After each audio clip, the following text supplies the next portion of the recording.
नमस्कार विद्यार्थी मित्रांनो, आज आपण नवीन पाठाला सुरुवात करणार आहोत. पाठाचं नाव आहे गिर्यारोहणाचा अनुभव. आपण जीवन जगत असताना आपल्याला वेगवेगळ्या प्रकारचे अनुभव येत असतात आणि त्या प्रत्येक अनुभवातून आपण काही ना काही शिकत असतो. तर या पाठातूनही तुम्हाला खूप काही शिकायला मिळेल. तुमचं अनुभव विश्व प्रगल्भ होईल.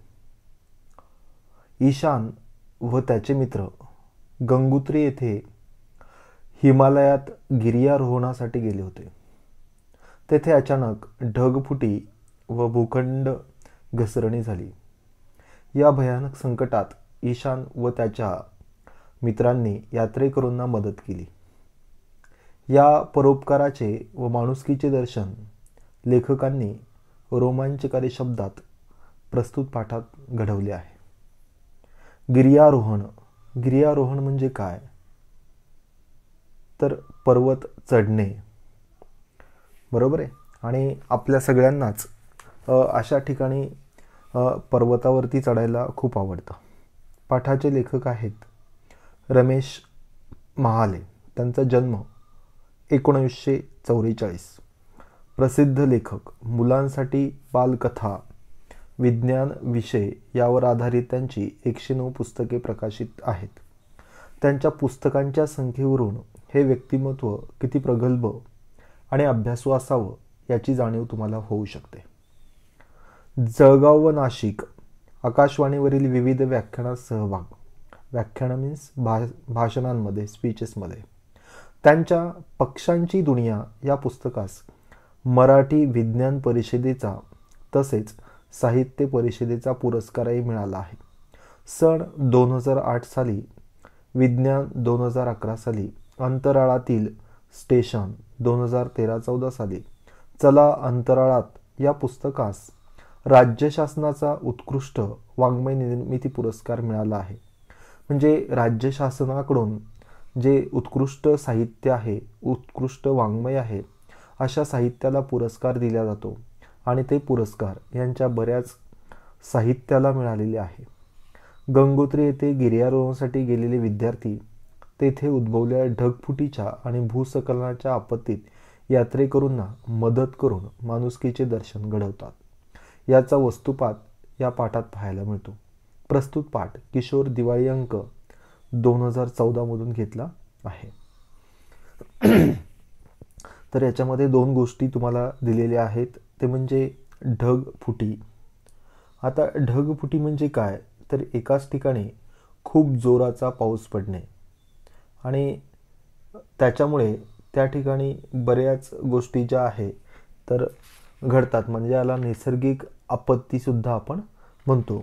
कारण त्याच्यामुळे बऱ्याच गोष्टींना, ज्याला आपण म्हणतो की नद्यांना पूर येतो, खूप जास्त पाऊस पडतो, तिथलं जनजीवन विस्कळीत होतं. आणि दुसरा शब्द आपल्याला या ठिकाणी आलेला आहे तो म्हणजे भूस्खलनाचा. भूस्खलन म्हणजे भूमिखंड कोसळणे, जमीन खचणे, ज्याला आपण लँडस्लाईड असं म्हणतो. जसं आता काही वर्षांपूर्वी माळीण हे जे गाव आहे तर त्या याच्यामुळे भूस्खलनामुळे त्याच्या जवळची टेकडी खचल्यामुळे ते जमिनीखाली दाबल्या गेलं. तर हा एक अनुभव आपल्या विचारांमध्ये प्रगल्भता आणणारा आहे. जर आपल्याला ढगफुटी किंवा भूस्खलनासारख्या नैसर्गिक आपत्ती येऊ द्यायच्या नसेल आणि आपलं जीवन सुखी जगायचं असेल तर पर्यावरणाचा होणारा ऱ्हास आपण थांबवला पाहिजे आणि वृक्षारोपण करायला पाहिजे. जर आपण या गोष्टी करत असू तर आपल्या जीवनामध्ये नक्की परिवर्तन घडेल. असो, आपण आता पाठाला सुरुवात करूया. शाळेला सुट्टी लागणार होती. ईशान विचार करत होता की ही सुट्टी कशी घालवायची. व्हिडिओ गेम खेळून त्याला कंटाळा आला होता. मित्रांबरोबर रोज क्रिकेट, फुटबॉल, बॅडमिंटनही खेळता येऊ शकणार होते. शिवाय त्याच रोमांचक कथा वाचण्यात त्याला विशेष गोडी नव्हती. बघा, शाळेला सुट्टी लागणार असेल तर आपण सगळेजणच विचार करतो की यार काय करायचं. आणि यावेळेला मात्र तो जो विचार करत होता तो आपल्यासारखाच विचार करत होता की दरवेळेला आपण ज्या गोष्टी करतो तर त्या गोष्टी आता करायच्या नाही, काहीतरी वेगळं करायचं. ते शाळेला सुट्टी लागली म्हणजे व्हिडिओ गेम खेळायचे किंवा मग क्रिकेट, फुटबॉल, बॅडमिंटन खेळता येऊ शकणार होते ते खेळायचं. पण त्याशिवाय त्याच रोमांचक कथा म्हणजे मनोवेधक, थ्रिलिंग ज्याला स्टोरीज म्हणतो, तर अशा कथा त्याला विशेष गोडी नव्हती. ईशान विचार करू लागला, यावेळी सुट्टीमध्ये काहीतरी नवीन करावे, काहीतरी वेगळं करावं. मतलब कुछ करेंगे लेकिन हटके करेंगे, चेंज करेंगे, अलग करेंगे. काहीतरी असे केले पाहिजे की सर्व कंटाळा नाहीसा होईल. परंतु बराच विचार करूनही त्याला सुट्टीत घालवण्याचा योग्य पर्याय सापडत नव्हता. और उन्होंने बहुत सोचा, लेकिन हम ये छुट्टियों में क्या करेंगे ये उसे समझ में नहीं आ रहा था. तेवढ्यात त्याला दिलासा मिळणारी घटना घडली आणि तेवढ्यामध्ये त्याला आनंद देणारी, मनाला चालना देणारी एक घटना घडली. त्याला उत्तर काशीच्या गिर्यारोहण संस्थेकडून कॉम्प्युटरवर एक ईमेल प्राप्त झाला आणि उत्तर काशीच्या गिर्यारोहण करणारी ही एक संस्था आहे, त्या संस्थेकडून एक ईमेल प्राप्त झाला. तोच ईशानच्या मित्रांनाही पाठवण्यात आला होता. गिर्यारोहण संस्थेने त्यांना आपल्या एका मोहिमेमध्ये सहभागी होण्याचे निमंत्रण पाठवले होते आणि गिर्यारोहणाची जी काही संस्था आहे तर त्या संस्थेने यांना गिर्यारोहणाच्या प्रशिक्षणामध्ये सहभागी होण्यासाठी निमंत्रण पाठवले होते. खरं म्हणजे आता मात्र त्याला काहीतरी वेगळं करायला मिळणार होतं आणि म्हणून त्याला या गोष्टीचा खूप आनंद झाला होता. वास्तविक ईशानला गिर्यारोहणाचा विशेष छंद होता. छंद म्हणजे काय, नाद, आवड, हॉबी ज्याला आपण म्हणतो. आणि वास्तविक म्हणजे काय, तर खरे पाहता, इन फॅक्ट, इन रियालिटी म्हणजे रिअल याच्यामध्ये त्याचा विचार जरी केला तर ती हॉबी होती त्याची. गिर्यारोहण आता त्याचा छंद राहिला नव्हता, तर त्याला वेड लागले होते. आता वेड लागणे म्हणजे काय, तर त्याच्यासाठी तो काहीही करायला तयार होता. गिर्यारोहण करणे त्याला आता खूप आवडायला लागले होते. त्याने आपल्या शहरातील एका प्रसिद्ध गिर्यारोहण संस्थेत आधीच प्रवेश घेतला होता आणि एका संस्थेमध्ये, जी संस्था गिर्यारोहण करणे शिकवते, तर अशा संस्थेमध्ये त्याने प्रवेश घेतला होता. प्रशिक्षणातून त्याला गिर्यारोहणातील बऱ्याच बारीकसारीक गोष्टी समजल्या होत्या आणि त्याने प्रशिक्षण घेतल्यानंतर गिर्यारोहण करत असताना कोणकोणत्या गोष्टींची काळजी घेतली पाहिजे आणि कोणत्या गोष्टीची नाही, याच्यामध्ये ज्या काही छोट्या छोट्या गोष्टी असतात, ज्याचे बारकावे असतात, तर ते त्याला आता माहिती झाले होते.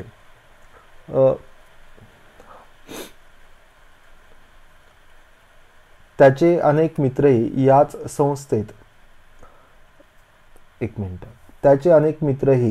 संस्थेत गिर्यारोहण शिकत होते आणि त्यांनी ईशानबरोबर पहाडावर अनेक प्रशिक्षण कार्यक्रमात भाग घेतला होता.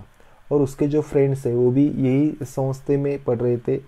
ही जी सोसायटी आहे त्याच्यातच ते शिकत होते आणि त्यांनी इथेच नव्हे तर खूप साऱ्या प्रशिक्षण कार्यक्रमात बहुत सारे जो प्रोग्राम्स उन्होंने अटेंड किए थे. गिर्यारोहणाचा अनुभव खरोखरच रोमांचक होता.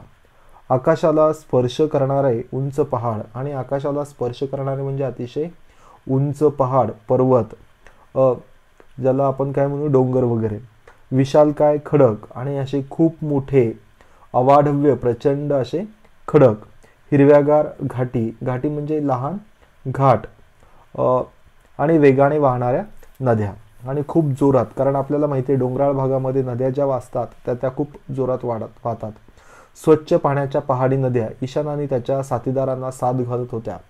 आता साथ घालणे म्हणजे काय, तर आवाज देणे, जसं काही ते त्यांना खुणवत होत्या, त्यांना आपल्याकडे बोलवून घेण्यासाठी प्रयत्न करत होत्या.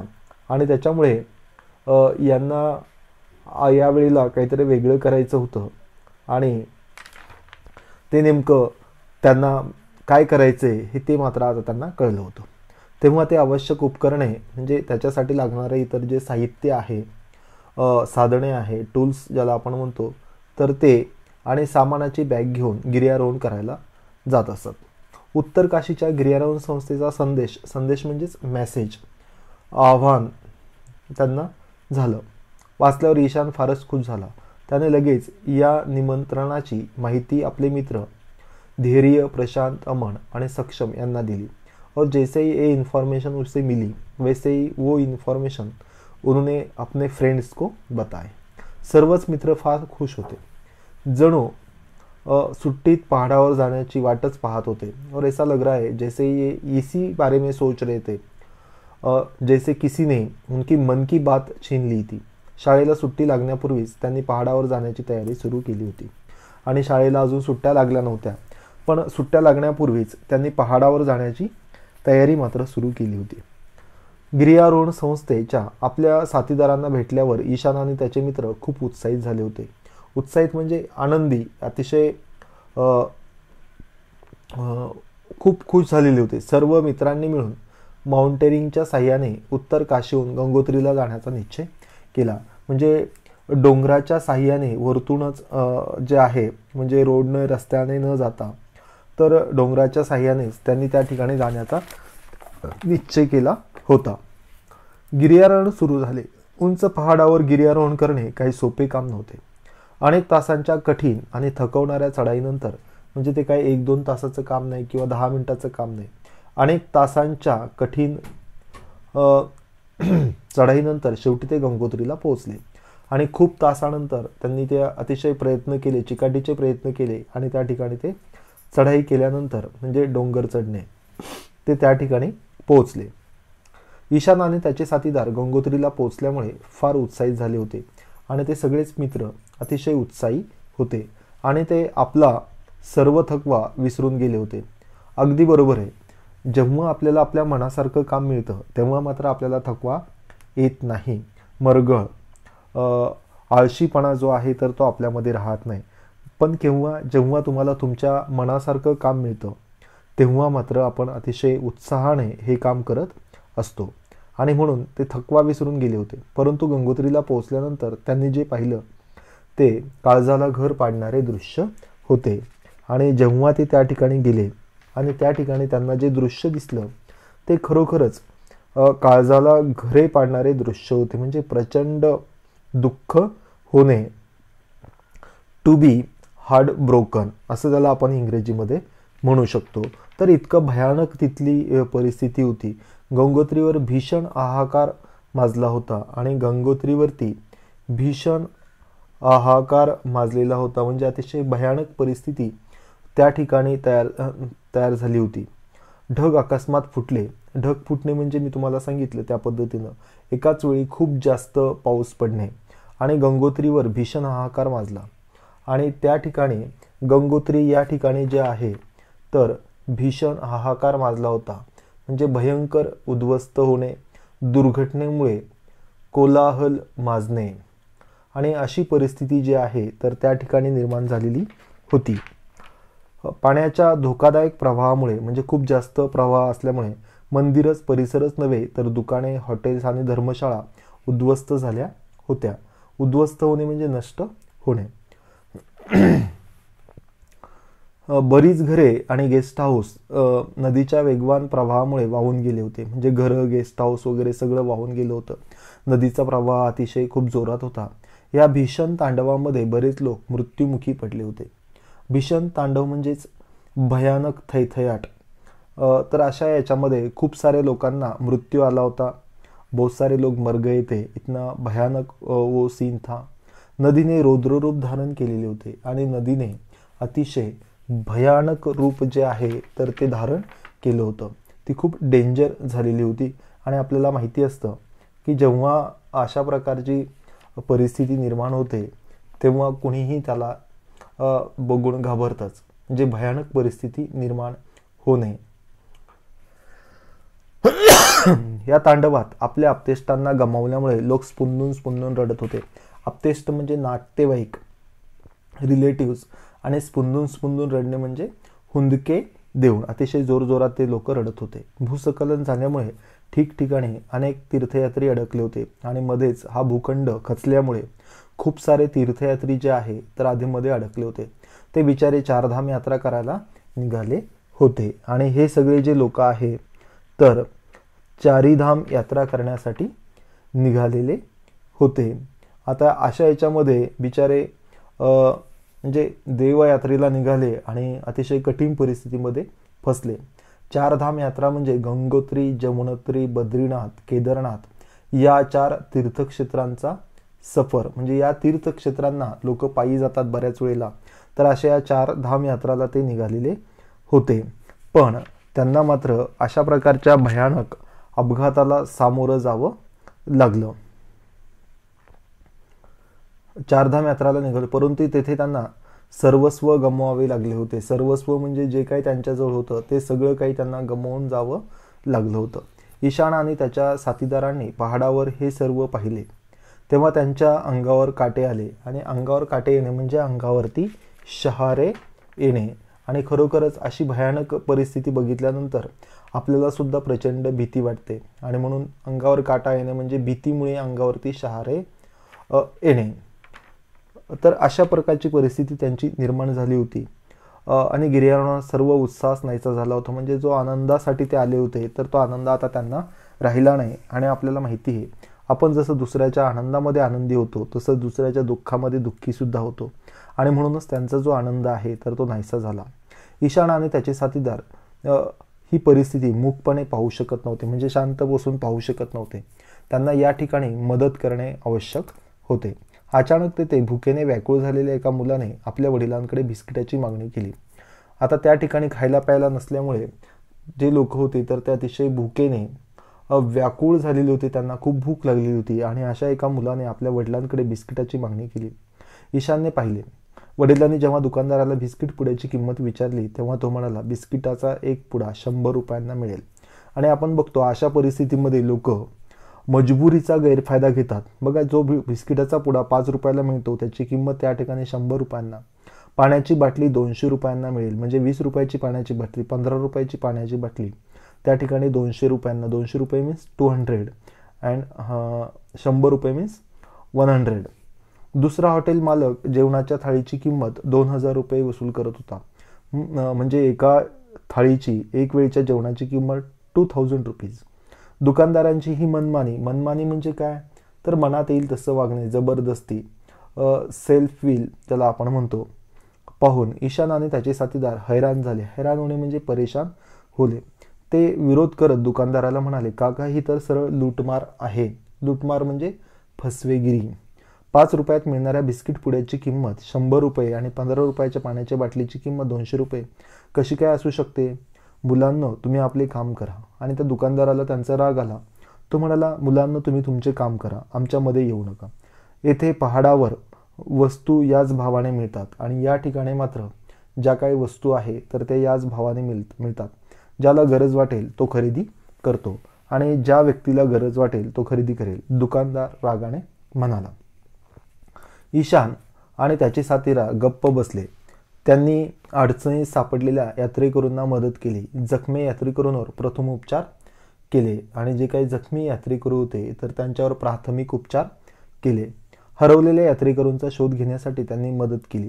आणि भुकेल्या मुलांना आपल्याबरोबर आणलेली फळे, बिस्किटे व पाण्याच्या बाटल्या दिल्या. म्हणजे या ठिकाणी या छोट्या मुलांनी अतिशय माणुसकीचे दर्शन घडवले की आपल्याकडून जी काय मदत करता येऊ शकेल या लोकांना तर ती मदत करण्यासाठी त्यांनी प्रयत्न केले. आणि जेवढी होईल तेवढी त्यांनी मदत केली. खरं म्हणजे संकटाच्या काळामध्ये प्रत्येकाने माणुसकी दाखवायला पाहिजे, कारण अशा वेळीच माणसांच्या माणुसकीचे दर्शन घडू शकते. संध्याकाळ झाली होती. ईशानला आता खूप भूक लागली होती. आणि साहजिकच आहे, सकाळपासून खूप कामात असल्यामुळे त्यालाही भूक लागली. त्याच्या साथीदारांनाही भूक लागली आणि त्याचे जे सहकारी होते त्यांनाही भूक लागली होती. त्यांना विश्रांतीची गरज होती. आणि आता खूप थकल्यामुळे, खूप काम केल्यामुळे त्यांना विश्रांतीची, आरामाची गरज जाणवत होती. पहाडाच्या कडेला म्हणजेच बाजूला असलेल्या पहाडाच्या कडेलाच म्हणजे त्याच्या जवळच असलेल्या एका हॉटेलसारखे घर दिसल्यावर ते मोठ्या आशेने, म्हणजे की आपल्याला हे मदत करतील या आशेने त्यांच्याकडे गेले. आणि म्हणाले, काका आम्हाला खाण्यासाठी थोडे अन्न आणि रात्रभर मुक्कामासाठी एखादी खोली देऊ शकाल. हो, परंतु जेवणासाठी 10,000 आणि खोलीचे भाडे 15,000 रुपये द्यावे लागेल. दुकानदार काहीशा रुक्ष स्वरात म्हणाला की तुम्हाला या सगळ्या गोष्टी मिळेल, पण जेवणासाठी तुम्हाला 10,000 रुपये मीन्स 10,000 आणि राहण्यासाठी 15,000 मीन्स 15,000 तुम्हाला एवढी किंमत द्यावी लागेल. आणि हे सगळं तो अतिशय रुक्ष स्वरात म्हणजे कोरडा, भावनाहीन आवाज ज्याला आपण म्हणतो, ड्राय टोन याच्यामध्ये तो त्यांना म्हणाला. हे ऐकून ईशान म्हणाला, परंतु काका, जेवणाची ही किंमत आणि खोलीचे भाडे फारच जास्त आहे. आणि अगदी बरोबर आहे. जे खूप पटीमध्ये हे लोक त्या ठिकाणी किंमत घेत होते. मुला जीव वाचवण्यासाठी ही किंमत तर काहीच नाही. आणि आपण नेहमी म्हणतो सर सलामत तो पगडी 50, आणि म्हणून ते म्हणतात तुम्हाला जिवंत राहायचं असेल तर त्याच्यापुढे ही किंमत काहीच नाही. जरा विचार कर, जर भूक लागल्यावर तुम्हाला जेवण मिळाले नाही आणि रात्रभर खुल्या आकाशाखाली झोपावे लागले तर तुमचे काय हाल होतील. आणि अशा याच्यात ही किंमत मात्र काहीच नाही. तेवढ्यात अचानक मोठा आवाज झाला, म्हणजे जोराचा आवाज झाला. ईशान आणि त्याचे साथीदार आपसात विचार विनिमय करत होते. मीन्स डिस्कस कर रहे थे आपस में. अचानक पहाडावरील एक घर मोठा आवाज होऊन खाली कोसळले. सर्वजण पडलेल्या घरात दाबले गेले आणि त्या उंच पहाडावर असलेले जे एक घर होतं तर ते खाली पडलं आणि त्या घरामध्ये बरेचसे जे लोक आहे तर ते दाबल्या गेले. ईशान आणि त्याचे साथीदार सर्व काही विसरून कामाला लागले. बिचारे थकलेले होते, त्यांना भूक लागलेली होती, अशा याच्यात त्यांना विश्रांतीची गरज होती. पण आपल्या मदतीची अजून लोकांना गरज आहे हे त्याच्यामुळे ते बाकीच्या गोष्टी विसरून गेले. घरात राहणारे लोक देवदाराच्या झाडात अडकले होते आणि घरात राहणारे जे काही लोक होते तर त्या देवदाराचं जे झाड आहे तर त्या झाडामध्ये ते अडकले होते. ईशानला या परिस्थितीचा चांगला अनुभव होता आणि भयानक परिस्थितीमध्ये आणि अशी परिस्थिती आपण कशी हाताळायची याचा त्याला अनुभव होता. त्याने गिर्यारोहण संस्थेत पहाडावरून खाली पडलेल्या लोकांना बाहेर काढण्याचे खास प्रशिक्षण घेतले होते. आणि पहाडावरून खाली पडलेले लोक असेल तर त्यांना कसं काढायचं याचं प्रशिक्षणही ईशानने घेतलेलं होतं. तो जाड व मजबूत दोऱ्याच्या साह्याने खाली उतरला, म्हणजे जाड दोरीच्या साह्याने खाली उतरला आणि अडकलेल्या त्या सर्वांना बाहेर काढले. ईशान व त्याच्या साथीदारांना ती रात्र पहाडावरच घालवावी लागली आणि त्या दिवशी त्यांना रात्रभर डोंगरावरच राहावं लागलं. त्यांनी आपल्याबरोबर नायलॉनचा तंबू आणला होता आणि त्यांच्यासोबतच त्यांनी नायलॉनचा जो तंबू असतो तर तो आणलेला होता. त्यांनी आपल्याबरोबर नायलॉनचा तंबू आणला होता. त्या आधुनिक तंबूत त्यांची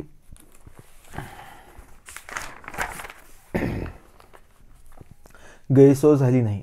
पहाडावर झालेल्या या दुर्घटनेची माहिती सेनेला मिळाली. सेना म्हणजे जवानांना मिळाली आणि हवाई दलाच्या हेलिकॉप्टरने बचाव अभियान सुरू केले. आणि हवाई दलाचे जे काही हेलिकॉप्टर्स असतात तर त्यांनी या लोकांना वाचवण्यासाठी बचाव अभियान सुरू केले. सकाळ झाल्यावर ईशान व त्याच्या मित्रांनी आसपासच्या जंगलातून लाकडे गोळा करून आणली आणि जवळपासचं जे जंगल होतं तर त्या ठिकाणाहून त्यांनी लाकडं जमा केली व त्यांना आग लावली, म्हणजे ते पेटवले. त्यातून खूप धूर झाला. हा हवाई दलाच्या हेलिकॉप्टरसाठी एक संकेत होता. संकेत म्हणजेच मेसेज की या ठिकाणी कोणीतरी आहे. योगायोगाने एक हेलिकॉप्टर धूर पाहून खाली आले. योगायोगाने म्हणजेच कसं, अचानक गाढवेट होणे, ज्याला आपण कोइन्सिडंट असं म्हणतो. खाली आले व पहाडाच्या वर घिरट्या घालू लागले. हवाई दलाच्या जवानांनी पहाडावर अडकलेल्या यात्रेकरूंना ईशान व त्याच्या साथीदारांना पाहिले. ईशान व त्यांना साथीदारांनी यात्रेकरूंना हेलिकॉप्टरपर्यंत पोहोचवायला हवाई दलाच्या जवानांना मदत केली, कारण हे सगळे लोक जखमी झालेले होते आणि त्यांना चालता येत नव्हतं. अशा वेळेला ते हवाई दलाचे जे जवान आहे, सैनिक आहे, तर त्यांना सुद्धा या सर्व मित्रांनी मदत केली. हवाई दलाच्या हेलिकॉप्टरने सर्वांना सुरक्षित ठिकाणी पोहोचवले आणि अशा वेळेला संकट परिस्थितीमध्ये कसा सामना करायचा हे त्या लोकांना माहिती असतं आणि त्यांनी या सगळ्यांना योग्य त्या ठिकाणी पोहोचलं, सुरक्षित ठिकाणी. हवाई दलाच्या अधिकाऱ्यांना जेव्हा ईशान व त्याच्या साथीदारांचे बहादुरीचे कार्य समजले, म्हणजे पराक्रमाचे, कर्तबगारीचे कार्य जेव्हा समजले, तेव्हा त्या सर्वांची प्रशंसा झाली, स्तुती. एवढेच नव्हे तर त्यांनी या मुलांना वीर पदक मिळावे म्हणून राष्ट्रपतीकडे शिफारस केली आणि या सगळ्या मुलांना, बहादूर मुलांना वीर पदक मिळाले पाहिजे म्हणून त्यांनी शिफारस सुद्धा केली. तिकडे ईशान आणि त्याचे साथीदार पहाडावर झालेल्या दुर्घटनेनंतर सुरक्षित घरी पोहोचले. तेव्हा फार खुश झाले होते. गिर्यारोहणाचा हा अनुभव त्यांच्यासाठी कायम स्मरणात राहणारा होता.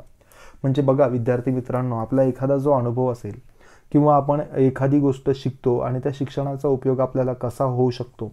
जसं ईशानला गिर्यारोहण करता येत होतं म्हणून आपल्याला गिर्यारोहण करणे, पोहणे किंवा इतर गोष्टी ज्या आहेत तर त्यांचे छंद असले पाहिजे, ज्या माध्यमातून आपण स्वतःची सुरक्षितता ठेवू शकतो आणि आपली ज्या लोकांना गरज असेल तर अशा लोकांनाही आपण मदत करू शकतो. Okay, thank you, bye.